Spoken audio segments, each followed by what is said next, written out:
नमस्कार। आज बात करेंगे दशा की। अब सोचिए कुंडली में कहाँ लिखा है, क्या लिखा है, कौन सा ग्रह कहाँ है, कौन सा योग बन रहा है, कौन सा दोष बन रहा है, वो तो हमने समझ लिया कि ये सब कुछ हमको प्रॉमिस्ड है। कुंडली में इस सब का वादा है ऊपर वाले का कि ये सब तुम्हें मिलेगा, लेकिन कब मिलेगा वो भी तो जरूरी है ना। कोई चीज ऐसी हो जो ऐसे समय पर मिल रही हो जिस टाइम उसकी प्रैक्टिकल सेल्स ही ना हो। नौकरी मिलेगी कब मिलेगी? 70 साल की उम्र में मिलेगी, तब तक क्या करूंगा?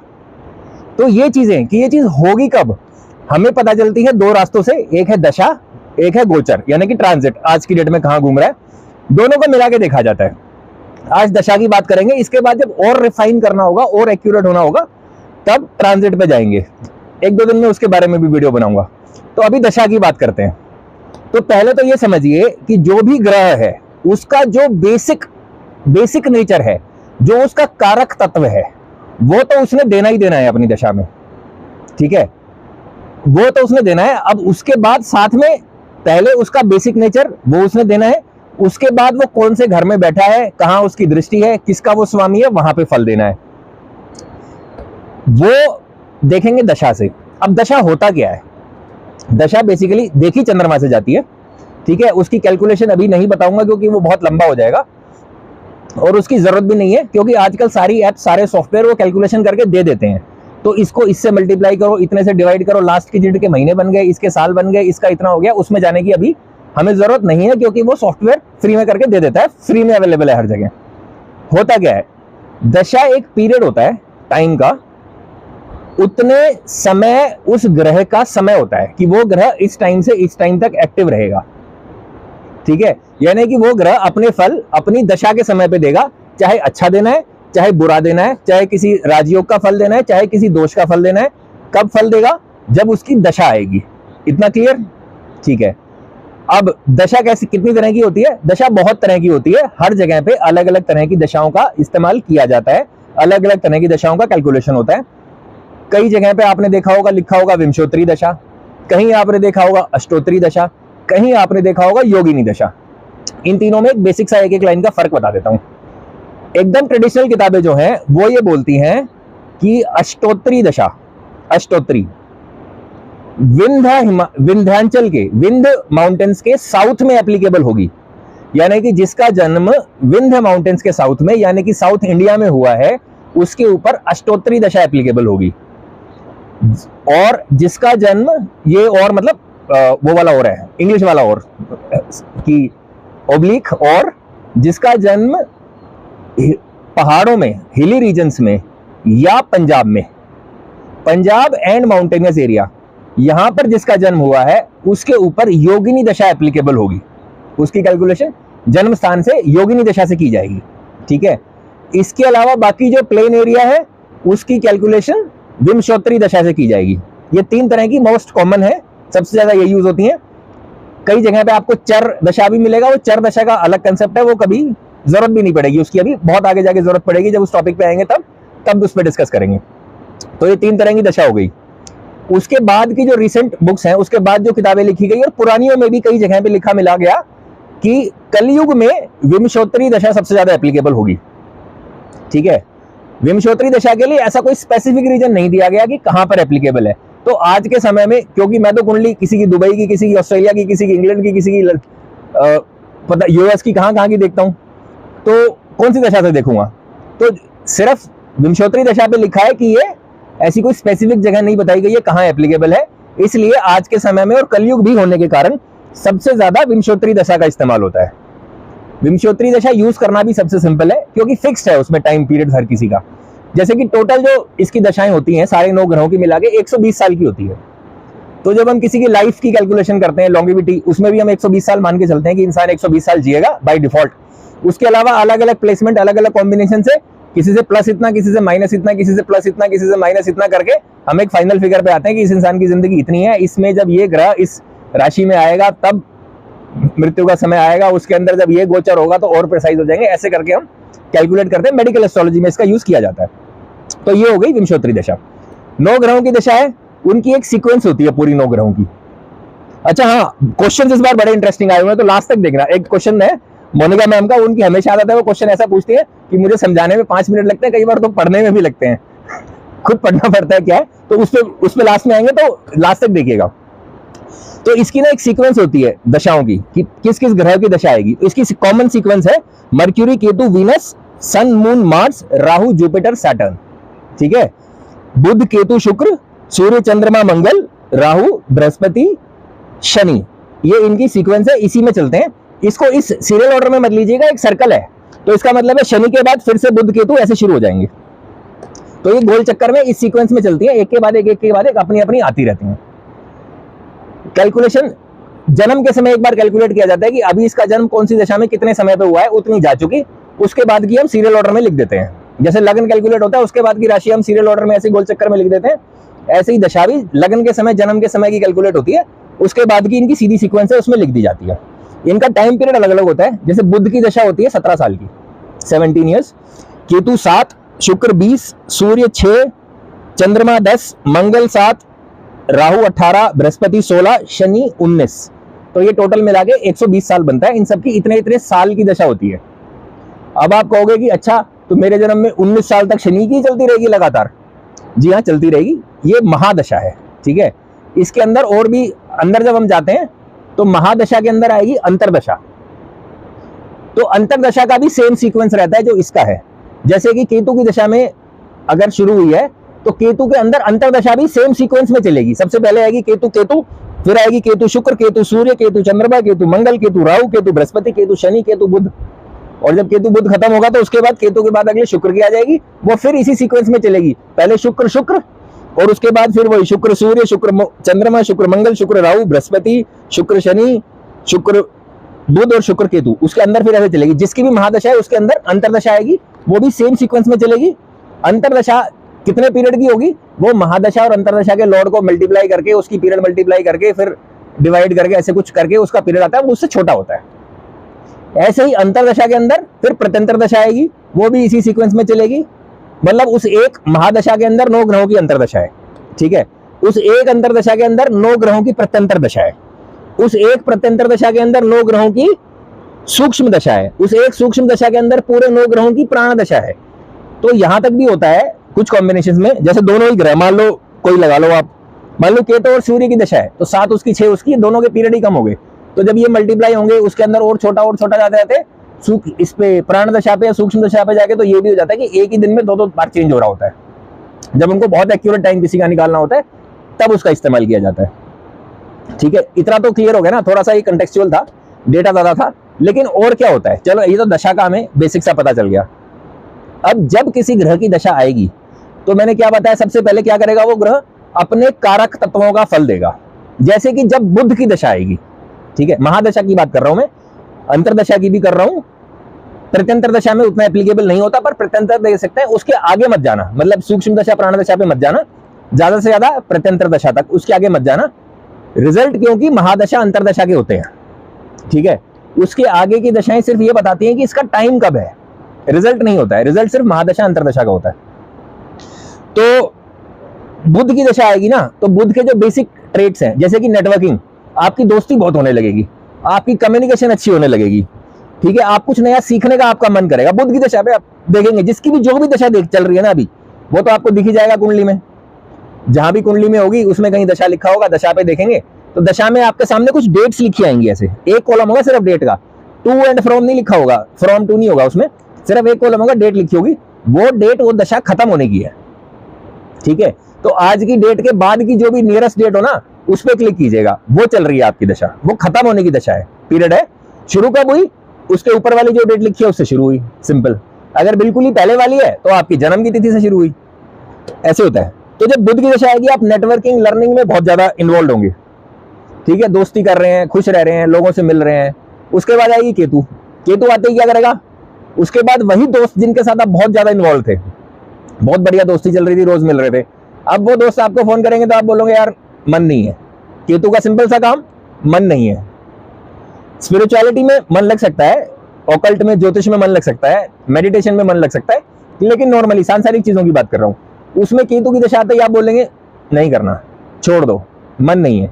जिस नौकरी के लिए बहुत मेहनत कर रहे थे, बुध ने दिला भी दी, केतु में आप बोलेंगे छोड़ दो, नहीं करनी, ठीक है। केतु के बाद आएंगे शुक्र। जैसे ही शुक्र की दशा आएगी क्या होगा, शुक्र के कारक तत्वों पर ध्यान दीजिए। अचानक से आप अपनी लुक्स पे ध्यान देने लगेंगे। आप कपड़े खरीदने पे, शॉपिंग करने पे, मुझे गाड़ी चाहिए, इतनी बढ़िया डेकोरेटेड गाड़ी चाहिए, अपने घर में इंटीरियर डेकोरेशन कराना है, रेनोवेशन करना है, अच्छे कर्टन्स चाहिए, अच्छी बेडशीट चाहिए, बेड कवर चाहिए, पिलो कवर चाहिए। अचानक से अपने ब्यूटी पार्लर जाना है, मेकअप कराना है, हेयर कट कराना है, अपनी शक्ल सुधारनी है। इन सब चीजों पे ना, लग्जरी पे, लुक्स पे आपका अचानक से ध्यान होने लगेगा। अचानक से आपको माता के मंदिर जाने की ध्यान आएगी शुक्र की दशा में, आप कभी देखिएगा। बाकी टाइम आप नहीं जा रहे होंगे, इस टाइम पे जाएंगे। क्यों? क्योंकि वो दशा है, वो फल दे रहा है अपने। ठीक है, शुक्र के बाद जब सूर्य आएंगे तो सूर्य को हम पिता भी कहते हैं, तो ईगो आ जाएगी। पहली पिता में ईगो होती है ना, सुनते तो है नहीं किसी की, ईगो आ जाएगी। जिम्मेदारियां लेने लगेंगे आप अचानक से। आपको ऐसा लगेगा कि अब दुनिया में सारी चीजों का बोझ मैं ही उठा लूं, हर चीज के लिए मैं ही जिम्मेदार हूं। अपने पापा को याद कर लो, जैसे वो होते थे ना बचपन से देख के, एकदम वैसे ही कि कुछ भी हो जाए सबकी जिम्मेदारी मेरी, सब कुछ करना मैंने है, सब कुछ सॉल्व मैंने करना है, रिस्पॉन्सिबल रहना है। फिर फन पार्ट जीवन का खत्म, फिर जिम्मेदारी का टाइम शुरू, जैसे सूर्य की दशा आएगी। अब ये डिपेंड करता है, इस दशा में ना ईगो भी आएगी सूर्य के साथ, अगर उसकी प्लेसमेंट पे कि वो कैसी कंडीशन में कुंडली में है। अगर नीच का है तो ईगो भी दे सकता है ना, मृत्यु भी हो सकती है पिता की, ये चीजें भी हो सकती है। अच्छा है तो अच्छी वाली साइड, खराब है तो खराब वाली साइड। लेकिन सूर्य के जो बेसिक कारक तत्व हैं उनके फल आपको इस समय पर मिलने लगेंगे। आप जिम्मेदार हो जाएंगे, ठीक है, रिस्पॉन्सिबल हो जाएंगे। अब सोचो, सूर्य में अभी आपकी ईगो थी, अभी आपको जब कुछ उल्टा बोल रहा था, कोई आपको हर्ट कर रहा था, तो आप क्या कर रहे थे? आप लड़ रहे थे, आप काउंटर कर रहे थे। सूर्य के बाद चंद्रमा की आएगी, अब आपको कोई हर्ट करेगा तो आप रोगे, इमोशनली डिस्टर्ब हो जाओगे, नाराज होकर बैठ जाओगे। माँ की होगी ना, चंद्रमा माँ बन गया। तो ये मत सोचना कि अभी मैं मतलब पिता से माँ बन गए, बट ये बेसिक ट्रेड्स होते हैं, मैस्कुलिन फेमिनिन, मैनेजमेंट में भी, कल्चर्स में भी पढ़े जाते हैं, कल्चर के ट्रेड्स होते हैं। ऐसे 7 ट्रेड्स माने जाते हैं, जो मोस्ट कॉमन कल्चर की डेफिनेशन है। उसमें मैस्कुलिनिटी, फेमिनिटी, हिरार्की और ऐसे उसे कुछ करके इंडिविजुअलिस्टिक कुछ होता है, वो कल्चर की डेफिनेशन होती है, उसमें भी ये आता है। तो तब भी बड़ा कंफ्यूजन आता है जब वो पढ़ते हैं कि ये मैस्कुलिन फेमिनिन क्या है। ये इंसान के ट्रेड्स से सबके अंदर होते हैं, किसी में कुछ कम, किसी में कुछ ज्यादा। तो जैसे ही चंद्रमा की डेफिनेशन आएगा, फेमिनिस्ट ट्रेड्स बढ़ जाएंगे, आप केयरिंग हो जाएंगे, आप सबका ध्यान रखने लगेंगे, थोड़े इमोशनल हो जाएंगे, नर्चरिंग हो जाएंगे, सबका भला करने लगेंगे, ऐसा हो जाएगा। फिर मंगल की आएगी उसके बाद, और ये सब पे एप्लीकेबल है, कुंडली में ग्रह कहीं भी बैठा हो। जब मंगल की दशा आएगी तो क्या होगा? आप एक्शन, मंगल को क्या चाहिए? Action, quick action. तो मंगल की दशा में आप फटाफट भाग के जिम्मेदारियां, जो भी काम आया फटाफट भाग के करना है, एक्शन चाहिए। और मंगल की स्थिति खराब है तो रिएक्शन, लड़ाई। ठीक है, मंगल के बाद आएंगे राहु, कंफ्यूजन कराएंगे, झगड़ा कराएंगे और फल देंगे, मल्टीप्लाई करेंगे हर चीज को। अब आपको राहु की जिसकी दशा चल रही होगी ना, आप देखिए आपका एक से काम नहीं चलता। आपको घर खरीदना है तो आप सोचेंगे मैं 2-3 छोटे छोटे ले लूं, गाड़ी लेनी है आप सोचेंगे 2 ले लूं, 3 ले लूं, और भी कोई चीज जहां पे एक की जरूरत है। रिलेशनशिप्स में भी आपको एक से काम ही नहीं चलेगा, आपका मन भटका रहेगा एक से ज्यादा के लिए हमेशा। चेंजेस आपको बहुत आएंगे राहु की दशा में। राहु के बाद आएंगे बृहस्पति। अब सोचो वो राहु थे, अब बृहस्पति आएंगे तो क्या होगा? गुरु जी बन गए, आप आशीर्वाद दे रहे हो सबको।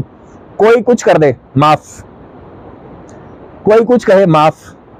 ज्ञान देने में आपको बड़ा मजा आएगा। गाइड आप जिसको करेंगे उसको जरूर फलेगा, वो भला उसका होगा, सही जगह जाएगा वो। लेकिन खुद की तरक्की नहीं होगी भाई, गुरु को खुद के लिए तो कुछ नहीं चाहिए ना। गुरु की दशा में ऐसा होगा, चाहे कुंडली में कहीं भी बैठा हो, ये पहला फल उसने ये देना है, उसके बाद उस चीज से रिलेटेड फल देना है। ठीक है, गुरु के बाद आएंगे शनि। शनि आते ही आप देखेंगे चेंज हो रहा है ना। अच्छा, दशा जब चेंज होती है ना, उस टाइम लाइफ में बड़े अप्स एंड डाउन्स आते हैं। जॉब चेंज होगी, ठीक है, अभी तक कुछ कोई फैमिली में कुछ ऐसा मैटर था जिसको आप टॉलरेट कर रहे थे, छोड़ रहे थे, इग्नोर कर रहे थे, अचानक से आप लड़ने लग जाएंगे। या अभी तक लड़ रहे थे, अचानक से आप छोड़ के बैठ जाएंगे, कोई बात नहीं, माफ कर दो। जब ये दशा चेंज होती है तो चेंजेस एकदम से आते हैं। आप देखिएगा जब भी आपकी आखिरी बार दशा परिवर्तन हुआ है, उस समय पर आपके जीवन में एक मेजर चेंज कुछ ना कुछ हुआ होगा। जब भी चेंज हुआ है, अपनी कुंडली में खुद देखना और मुझे बताना कमेंट्स में। शनि की आएगी तो आपको जिम्मेदारी भी आएगी। अब डिपेंड करता है, शनि राजा भी बना सकता है, भिखारी भी बना सकता है। राजा भी गरीब लोग ही तो बनाते हैं वोट देके, और एक्सीडेंट भी वही कराते हैं। तो वो शनि पे डिपेंड करता है, लेकिन चेंजेस जरूर होंगे, मेहनत जरूर लगेगी, इमोशनल स्ट्रेस, मेंटल स्ट्रेस आपको जरूर आएगा। और रिजल्ट जब आएगा उसका, अगर आप मेहनत कर रहे हैं, पहले से काम अच्छा कर रहे हैं, तो शनि राजा भी बना के जाएगा, बहुत बढ़िया फल देके जाएंगे, क्योंकि जिम्मेदारी है ना। अभी तक आप बृहस्पति में तो सबको माफ किए जा रहे थे, तो आपका फायदा भी उठाया जा रहा था, आपको और कोई परेशान भी कर रहा था, आपका फायदा उठाया जा रहा था, आप लड़ भी नहीं रहे थे। जैसे ही शनि की दशा आएगी, आप आ गए गुंडागर्दी पे, अब आप कुछ टॉलरेट नहीं करोगे तो जो फायदा उठा रहे थे उन सबको भगाया जाएगा, जीवन में सफाई होगी। ऐसे कुछ करके ये दशाओं का पीरियड होता है अलग अलग।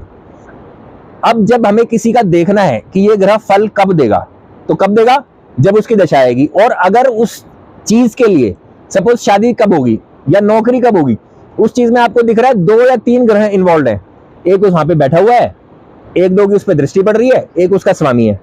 तो जब ऐसी 2-3 चीजें इकट्ठी हो गई तो क्या, फिर आपको कॉम्बिनेशन देखना है, एक की महादशा एक की अंतरदशा, तो बन गई बात। अब जब महादशा अंतरदशा आ गई तो उनका मिलेगा फल, महादशा अंतरदशा का। इसके आगे जो मैं बता रहा था ना, प्रत्यंतर दशा, सूक्ष्म दशा, प्राण दशा, वो बताएंगे कि इसका फल कब मिलेगा। तो जब महादशा अंतरदशा में आपने आइडेंटिफाई कर लिया कि ये इस ग्रह का और इस ग्रह का मिला के मुझे फल चाहिए जो आपस में ठीक कॉम्बिनेशन में है, यहाँ पे मेरा ये काम करा देंगे, तो महादशा अंतरदशा में आप आ गए। उसके बाद प्रत्यंतर दशा देख के फर्दर अंदर आगे जो आप देख सकते हो कि इन दोनों को स्ट्रॉन्ग बनाने वाला कोई ग्रह या इस चीज का कारक तत्व कोई ग्रह, वो कब आ रहा है भाई। फॉर एग्जाम्पल किसी की शादी के लिए कुंडली में कौन बताऊं आपको, मंगल और बुध जिम्मेदार है, ठीक है। आपने देख लिया मंगल और बुध जब आएंगे तब इसकी शादी होगी। मंगल के अंदर बुध का या बुध के अंदर मंगल का पीरियड जो भी उस रेलेवेंट एज में आ रहा होगा, आपने देख लिया कि इस टाइम पर है। और क्या चाहिए, अब कारक तत्व आप पकड़ेंगे भाई। लड़की की शादी है तो बृहस्पति उसका कारक तत्व है, मेल हस्बैंड का। लड़के की शादी है तो शुक्र उसका कारक तत्व है। तो आप उसके अंदर अंतरदशा में जाके देखेंगे कोई तीसरा ग्रह सपोर्ट कर रहा हो तो वो, या कारक तत्व उसकी प्रत्यंतर दशा कब आ रही है। जब वो आ रही होगी तो वो आपको 15-20 दिन का, महीने का एक टाइम मिलेगा, इस टाइम पे ये काम होगा। ऐसा ही बच्चे के लिए, ऐसा ही नौकरी के लिए, ऐसा ही प्रमोशन के लिए, ऐसे ही फॉरेन के लिए, ऐसा ही बीमार पड़ने के लिए, ठीक होने के लिए, हर चीज के लिए सेम प्रोसीजर है। बस कौन सा ग्रह कौन सा घर ये आइडेंटिफाई करना है। उसके बारे में भी हम बहुत लंबी बातें पहले कर चुके हैं, ठीक है। मुझे लग रहा है वीडियो भारी हो गया, पेपर पे समझाना था, और अच्छे से आपको समझ में आएगा जब कोई कुंडली डिस्कस करेंगे कि अब ये काम कब होगा, तब वो भी करेंगे बहुत जल्दी। अभी हम उस स्टेज पे आ गए हैं कि बहुत जल्दी हम कुंडलियां डिस्कस करना शुरू कर सकते हैं। और तो कोई टॉपिक बचा नहीं है, एक षटबल, और मुझे लगता है कि बताना जरूरी है कि 2 ग्रह 3 ग्रह किसी चीज पे असर डाल रहे हैं या एक साथ बैठे हुए हैं तो फल किसका मिलेगा, उसके लिए एक षटबल नाम का कंसेप्ट होता है। वो मैं कभी आपको अगले किसी वीडियो में बताऊंगा। पिछले बार के क्वेश्चन पे आता हूं। एक तो सबसे पहला क्वेश्चन तो मोनिका मैम का था, और मैम का क्वेश्चन हमेशा ही ऐसा होता है कि मुझे किताब खोल के पढ़ना पड़ता है। मैम का क्वेश्चन था कि आपने जो बताया कि ये गंडमूल नक्षत्र जो है ये नेगेटिव होते हैं या ये नुकसानदायक होते हैं, ये क्यों होते हैं भाई, क्या कारण है, वाई, लॉजिक क्या है। तो मैम मैंने पढ़ा, मुझे इसका कहीं पे भी कोई एग्जैक्ट लॉजिक ऐसा लिखा हुआ नहीं मिला। तो जब मैंने फिर खुद का दिमाग लगाया और इधर उधर डिस्कशन किया तो मुझे इसके 2 कारण मिले। पहली बात तो एक आपने सुना होगा, water sign, air sign, fire sign, है ना, ऐसे अर्दी साइन, ये होते हैं। इस तरह के हमारे साइंस डिवाइंड होते हैं। यानी कि जो हमारे 159 है, 159 है एरीज, लियो और सैजिटेरियस, यानी कि इसको हम कह सकते हैं मेष, सिंह और धनु, इन तीनों को हम फायर साइन कहते हैं, 159 को, ठीक है। राशियों की बात कर रहा हूं मैं। अब इन तीनों नंबर में 159 में एक एक और जोड़ दीजिए तो हमें मिलेंगे 2, 6, 10। 2, 6, 10 थोड़े अर्दी साइन होते हैं, ठीक है। तो जो फायर साइन थे ना, उनको अथॉरिटी चाहिए, वो अथॉरिटी वाले साइन है, नेचर में उनकी आपको अथॉरिटी मिलेगी। अर्दी साइन वाले जो लोग हैं वो बहुत प्रैक्टिकल मिलेंगे, ठीक है। 2, 6, 10 मतलब टॉरस, विर्गो और कैप्रिकॉर्न, वृषभ, कन्या और मकर राशि, ठीक है। ये प्रैक्टिकल होते हैं काफी लोग, अर्दी साइन होते हैं। इसके बाद एक एक और जोड़ेंगे तो आएगा 3, 7, 11, ये एयर साइन है, ठीक है। वायु तत्व इनका ज्यादा है, इनके अंदर वात की समस्या ज्यादा होगी। फायर वालों में अग्नि की होगी, ठीक है, यानी कि पित्त की समस्या होगी। वाटर वालों को ठंड ज्यादा लगेगी। इस तरह के इनके कॉम्बिनेशंस होते हैं। वात, पित्त, कफ, 3 चीजें आयुर्वेद में बताई जाती हैं, वो भी इससे देखा जाता है, ठीक है। 3, 7, 11 हो गए हमारे जेमिनी, लिब्रा और एक्वेरियस, यानी कि मिथुन, तुला और कुंभ, ये एयर साइन है। उसके बाद इमोशनल लोग होते हैं वाटर साइन वाले, जो कि 4, 8, 12, 4, 8, 12 मोक्ष त्रिकोण भी होता है, 159 धर्म त्रिकोण भी होता है, ठीक है, वो भी याद रखिएगा। तो 4, 8, 12 जो है वो वाटर साइन है, इमोशनल है। 4, 8, 12 का मतलब हुआ कर्क राशि, कैंसर, स्कॉर्पियो, वृश्चिक और मीन राशि पाइसेस, ये तीनों वाटर साइन हो गए। तो अब आप ये देखिए, जो मैंने बताए थे आपको गंडमूल नक्षत्र में 3 पॉइंट थे ऐसे जहां पर राशि परिवर्तन और नक्षत्र परिवर्तन एक ही पॉइंट पे हो रहा था, कुछ ओवरलैप नहीं कर रहा था। वो 3 पॉइंट कहां बनेंगे? एक बनेगा 4 और 5 के बीच में, दूसरा बनेगा 8 और 9 के बीच में, तीसरा बनेगा 12 और 1 के बीच में। अब जो सबसे पहले ऊपर 12 और 1 के बीच में बना ना, मीन राशि और मेष राशि के बीच में, तो मीन राशि वाटर साइन और मेष राशि फायर साइन। सिमिलरली 4 और 5 में भी यही वाटर साइन और फायर साइन, और 8 और 9 के बीच में भी यही वाटर साइन और फायर साइन। तो आप ये समझिए, आप एक जगह पे रह रहे थे, चंद्रमा से ही कैलकुलेट होते हैं और ये सारे। तो जब चंद्रमा एक जगह पर है, वाटर साइन में है, बिल्कुल शांत जगह पर है, अब अचानक से उसको फायर साइन में जाना है और एग्जैक्टली इसी पॉइंट पे जाना है, तो टेंशन तो बढ़ जाएगी। आपको भी एक शहर परिवर्तन करना है। अभी आप दिल्ली में रह रहे हो या मेरठ में रह रहे हो, कल आप मेरठ से उठ के एकदम से चेन्नई जाओगे, तो टर्मोइल तो लाइफ में है ही। और यहाँ पे टर्मोइल कौन सा है, यहाँ प्रॉब्लम कौन सी है? यहाँ वाटर और फायर की है, तो हेल्थ को समस्या है। इसका एक यही मुझे लॉजिक मिला, और कोई रीजन इसका मुझे ऐसा मिला नहीं। और किस केस में मामा को, किस केस में पिता को, किस केस में खुद को, उसका तो मुझे कोई लॉजिक नहीं मिला कि तीनों में से किस किस को होती, मतलब ऐसा क्यों होता है वो मुझे पता है, लेकिन क्यों होता है का रीजन मुझे उसका नहीं मिला। This is all I could find. ठीक है, जीत जी ने मुझसे एक क्वेश्चन पूछा था, सूर्य को पानी कौन नहीं दे सकता, किसको नहीं देना चाहिए? तो भाई इसमें ऐसा है कि कुछ हमारे जो उपाय होते हैं ना ज्योतिष में, मेनली 3 तरह के होते हैं। या तो हम ग्रह को मजबूत कर रहे होते हैं, अगर हमारा कोई अच्छा ग्रह है, शुभ ग्रह है जो हमें मदद कर रहा है, लेकिन कुंडली में कमजोर है, उसकी डिग्री कम है, या उसके साथ कोई ऐसा ग्रह है कि वो कमजोर पड़ रहा है, दूसरे ग्रह का बल ज्यादा है, ये उसके सामने बली नहीं है, कमजोर है, तो हम कौन सी रेमेडी करते हैं? हम रेमेडी करते हैं उस ग्रह को मजबूत करने की। ठीक है, कई बार ऐसा होता है कि कोई ग्रह हमें दोष दे रहा है, जैसे कि शनि के लिए आपको किसी ने बताया होगा कि दान कर दो, शनि का सरसों का तेल दान करना है, काले तिल काले चने कुछ दान करने हैं, ऐसे काले कपड़े देने हैं, शनि का कुछ दान करना है, ऐसे नॉर्मल होता है ना, शनिवार पे सरसों का तेल चढ़ाना है, कुछ करना है। तो ये जो दान वाली चीजें हैं, ये होती हैं ग्रह को कमजोर करने के लिए। तो हमारी एक रेमेडी हो गई ग्रह को मजबूत करने के लिए, डिपेंडिंग की उसकी जरूरत कहाँ है। एक रेमेडी हो गई ग्रह को कमजोर करने के लिए, डिपेंडिंग उस कुंडली में वो नुकसान कर रहा हो। तो सबके में अलग अलग है, सबको शनि का दान नहीं करना होता, जैसे मुझे नहीं करना होता, मेरे को फायदा मिलता है। ठीक है, ऐसे ही तीसरी तरह की रेमेडी होती है ग्रह को खुश करने के लिए। कई बार ग्रह होता है कहीं अच्छा फल दे रहा है, कहीं खराब फल दे रहा है। ठीक है, तो अब हम क्या करें, उसको मजबूत करें कि खुश करें? तो कुछ तो स्टेजेस ऐसे होते हैं कि मान लो, क्या स्टेज बताऊं, मान लो शादी है किसी की, एक ग्रह है 7वें घर में जो अपनी राशि में बैठा हुआ है। ठीक है, 7वें घर में ग्रह अपनी राशि में बैठा हुआ है, जो कि एक रीजन है सेकंड मैरिज का। तो जब उस ग्रह को मजबूत कमजोर अगर कर देंगे तो शादी नहीं होगी। ठीक है, मजबूत करेंगे तो 2 बार कराएगा।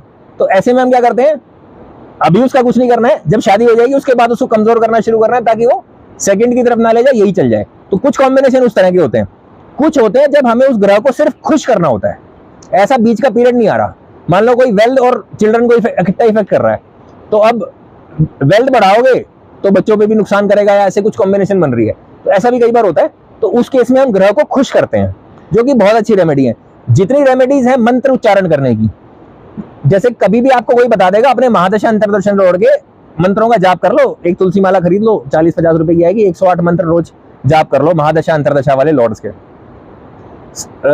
एकदम से कर मत लेना, कभी चंद्रमा और राहु इकट्ठा कर दो, ग्रहण और मजबूत करा दो, तो वो देख के करना पड़ता है। लेकिन ये एक नॉर्मल सी रेमेडी है, ऐसा कोई बता देता है। या किसी की पूजा कर लो, या किसी के व्रत कर लो, या सूर्य को जल चढ़ा दो, या पिताजी के पैर छू लो, या मम्मी के पैर छू लो, या ये इस तरह की जो रेमेडीज है ना, जो ग्रह को खुश करने वाली हैं, ये कोई भी कर सकता है। तो सूर्य को जल चढ़ाने का कोई भी कर सकता है, इसमें किसी को मनाही नहीं है, और बहुत अच्छी आदत है, आप करके देखिए। 42 दिन के अंदर आपको एकदम से जीवन में फल मिलने लगेगा, अच्छा लगने लगेगा। मन में तो अच्छा लगने ही लगेगा, जब सूर्य को आप 42 दिन तक भी जल चढ़ा देंगे तो आपको पता चलेगा। तीसरा शियोन, हाँ इन्होंने पहले भी क्वेश्चन पूछा था, तब भी मैंने बोला था कि आपकी आईडी थोड़ी चेंज कर लो यार, समझ में आ जाए क्या है, पर इन्होंने शायद मुझे बाद में बता दिया था। तो आपका था गंधमूल, अपने लिए आपने पूछा है कि मेरी कुंडली में ये कॉम्बिनेशन है, क्या मैं मेरे ऊपर ये गंधमूल नक्षत्र का कॉम्बिनेशन एप्लीकेबल होगा? नहीं भाई साहब, ये बहुत छोटी उम्र में होता है, 1-2 साल तक मानते हैं हम। वो नक्षत्र जब आया 27 दिन बाद, फिर दोबारा आया, फिर दोबारा आया, उसने जो नुकसान देना था उसने 6 महीने में, साल में, 8 महीने में दे दिया होगा। अभी बिल्कुल एप्लीकेबल नहीं है। आप में से कोई भी जो भी मेरे इस टाइम पे देख रहे हैं, आपके ऊपर बिल्कुल एप्लीकेबल नहीं है। बच्चों पे फिर भी हो सकता है, अगर बहुत छोटे हैं तो, आपके ऊपर बिल्कुल एप्लीकेबल नहीं है। ठीक है, इसके अलावा आपके कोई क्वेश्चंस होंगे तो जरूर इस वीडियो में कमेंट करके बताइएगा। मुझे पता है थोड़ी कंटेंट हैवी ये वीडियो हो गई, इसमें फोटोग्राफ वगैरह डालने को भी मुझे कुछ नहीं मिलेगा, थोड़ी बोरिंग भी हो जाएगी, बट ये एक टॉपिक था और मैं चाह रहा हूं कि मैं ज्योतिष के सारे टॉपिक्स लाइन में कवर कर दूं, पूरा सिलेबस आराम से यहीं पे कर दूं, क्योंकि मैं सिखा नहीं पा रहा हूं। मुझे बहुत आता है कि पढ़ा दो सिखा दो कोर्स करा दो, मैं नहीं करा पा रहा हूं भाई। मुझे कंसल्टेशन के लिए टाइम मुश्किल से मिलता है, तो ये तो मेरे लिए अभी मुश्किल है, फिर कभी करेंगे। अभी के लिए मैंने पूरा कंटेंट ज्योतिष का यूट्यूब के माध्यम से डाल रहा हूँ। कोशिश कर रहा हूँ कि जितना सिंपल समझा पाऊं ताकि सबको समझ में आ जाए, जो क्वेश्चन हो उनके भी आंसर कर दूं। तो इस तरह से चल रहा है, ऐसे ही अभी कोशिश करेंगे, आगे कुछ और देखेंगे। इसके बाद मेरे 2 टॉपिक बचे हैं, षटबल और गोचर। ये करने के बाद मेरे हिसाब से बेसिक एस्ट्रोलॉजी आपको आ जाएगी। फिर उसके बाद आगे बढ़ेंगे, डिफरेंशियल चार्ट्स वगैरह कभी और उसके बाद शुरू करेंगे, और वो जब करेंगे तब आपको बड़ा इंटरेस्टिंग लगेगा। तो अभी के लिए क्वेश्चंस हो तो कमेंट में डाल दीजिएगा, मैं अगली वीडियो में जरूर आंसर करने की कोशिश करूंगा। तब तक नमस्कार।